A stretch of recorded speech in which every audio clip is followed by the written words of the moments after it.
In this video, we'll use Flatfile's Getting Started Guide to configure our importer. We'll look into the code to understand how it works and the Flatfile dashboard to understand how to navigate it. We'll cover all the key concepts so that when you configure your instance of Flatfile, you know how all components are related. Let's get started. On flatfile.com, click Developers and then select Documentation. On the left panel, click Build an App and you will land on the Getting Started Guide. Here, click on Set up a listener, scroll down a little bit, and you will see the command to clone the GitHub repository. Copy that command, and in your code editor, clone the repository, save it on your computer, and once it is done cloning, open it. The Getting Started Guide has JavaScript and TypeScript code examples. I'll be working in TypeScript, so I'll click on the folder and select index.ts file.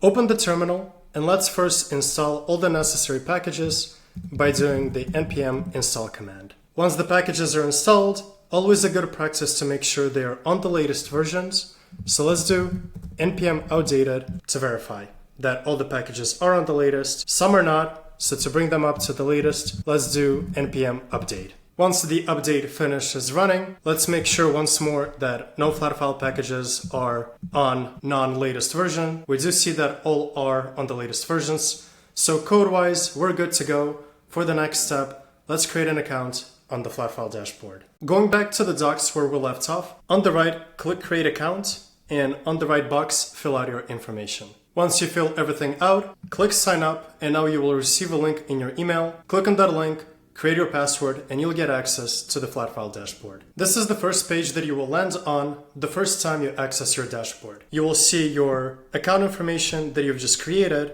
and under that account, you can have as many environments as you would like. When you create an account, by default, Flatfile creates a development environment and a production environment for you. Think of an account as a collection of environments. Let's click on Build Your Own App option, and then we're gonna choose to start from scratch. An app is an entity that will hold your entire configuration that you deploy to your dashboard from the code. It is perfect for isolating different use cases if, for example, you have several import workflows that all need to be separated. For the name of the app, let's select red, and then for the namespace important, for now, let's name it red, all lowercase. When you think of a namespace, think of this as an ability to filter your code to run only on specific apps. So here, we'll give a namespace red, and we'll enable this app to also be visible in production environment. So think of an account as a collection of environments, while an environment is a collection of apps. Click Create a New App. On the left, when you click on Recent Spaces, you will see all the sessions that belong to our red app. Currently, there are no sessions, but we do have the code set up, we do have the dashboard, so let's now connect our code to your dashboard.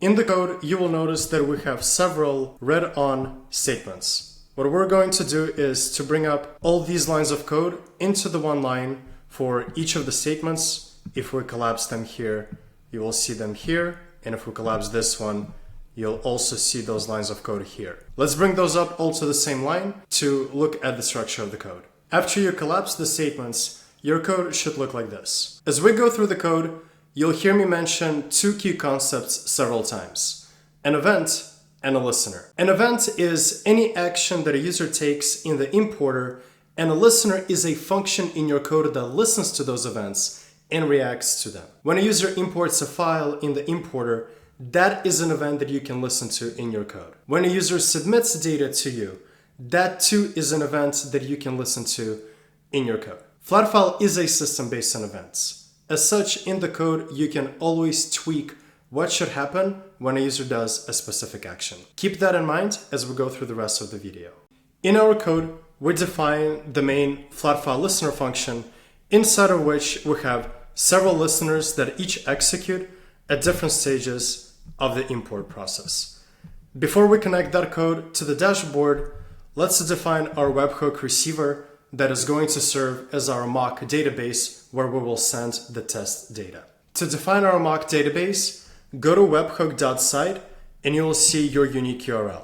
Copy that unique URL and in your code, substitute the default here with the URL that you just copied. To connect our code with the dashboard, we can either deploy that code or we can run the develop command as you see over here in my terminal. That develop command is best suited for testing purposes, and the deploy command is best suited when you're ready to deploy the code for it to actually run live. So the command I'll use here is npx flatfile latest develop and a path to the file. Once the command executes, I'll be asked to authenticate my request. Click on API key by pressing enter, and then in your dashboard on the left panel, navigate to API keys and secrets. Copy the secret key here, and then in your code, paste that and click enter. Now the code will connect to our development environment. That way, we're going to be able to see all the logs in the code based on our actions in the dashboard.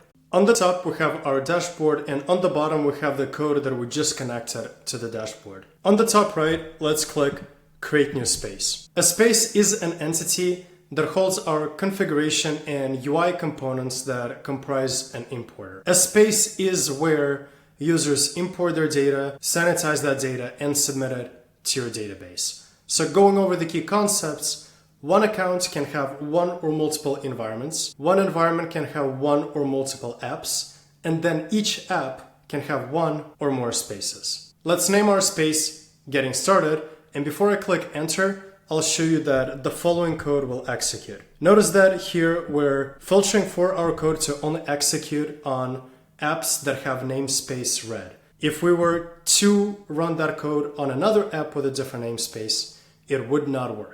This code will execute once I click on the enter button. And then we're going to see the logs for this code, because over here we are providing a listener where we're saying that for all the events that happen in the dashboard, let's console log an event topic for it. So let's see it in action. I click on the enter button over here, a space is being created, and in my terminal, you see that there are many logs firing up. Let's open the space and see exactly what got created and what happened. In the logs, if we scroll all the way up, we see that the first log is for the fact that a space was created. In the code, we're filtering for job space configure, and we execute that code on job ready event. A job in Flatfile is a unit of work that runs on a specific resource, in that case on a space. When we clicked on Create New Space button, that is a job that is called space configure. And then we're saying that specifically when that job is triggered, the code in that listener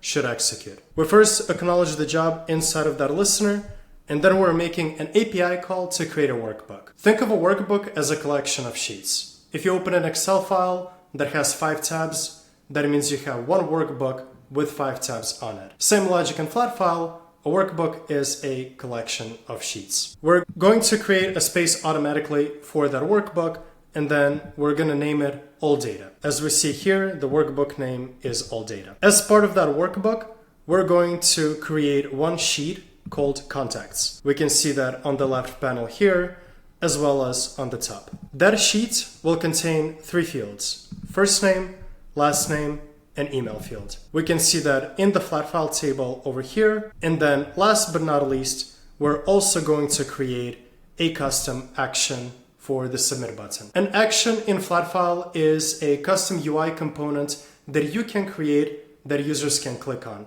And then once the users click on it, you can control what happens. In this case, we're creating an action called submit foreground. As we can see on the top right here, that is the button that users will click to send the data to our mock database. After that, we're going to create a document just to show you as an example how that can be done. And we can see that document over here on the left panel. And then last but not least, we're updating the space to include the primary color red, just to show you an example how you can customize the look and feel of your space. Once that listener executes all the code, we complete that job to tell the listener that the job is now complete, and that is how the space will look like. Let's now collapse that listener that has already executed, and as the next steps, upload the file. If you check the GitHub repository that you cloned, it contains a Getting Started CSV file. Upload that. Once the import is done, you'll be taken to the mapping stage, and before we click continue, I want to take a look at that second listener that is about to execute. In that listener, you see that we're utilizing a record hook function that will mutate the data. So let's click on the continue button. The data will load in the Flatfile table, and then we're going to see that the first name values were all lowercase. We know that because we have an informative message that says the value was transformed from Tony, which had a capital T. Let's take a look at the code. Inside of that listener, we see that we're calling a record hook function on the contacts sheet. We're getting all the values for the first name column, and then anytime there is a value, we're gonna lowercase it. And that is exactly what is happening here. All the values have been lowercased. A record hook is a function that Flatfile built that executes into scenarios.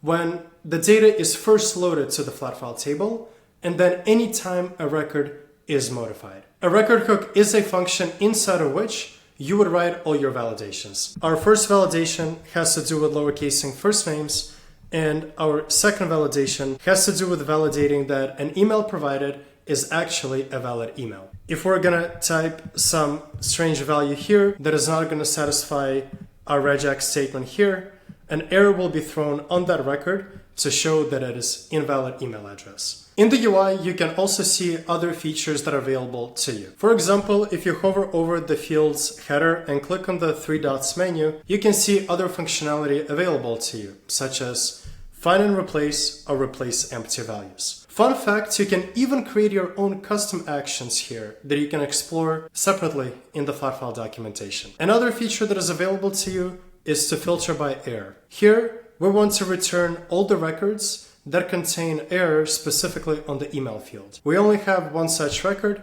so if we replace the value here, joe@gmail.com, that validation will pass. We will no longer have an invalid record, and all our data now looks good. So before we submit it in the code, let's go ahead and collapse the listener with the record hook, and now let's look at the last listener over here. We're filtering it for the job workbook submit action. Remember, when we created a space, we also created an action that had an operation name, submit action. And because we created that action on the workbook level, we're specifying workbook over here. We tell the listener that we want to execute the code inside of it on job ready event, meaning that when a user actually clicks on this submit foreground button on the top right. In the code, we first acknowledge the job, and then we fetch all the sheets that we're trying to submit. In that case, it is just one contact sheet over here, and then for that sheet, we're making an API call to get all the records. We're then going to post all those records to our webhook receiver, which is a unique URL we defined earlier,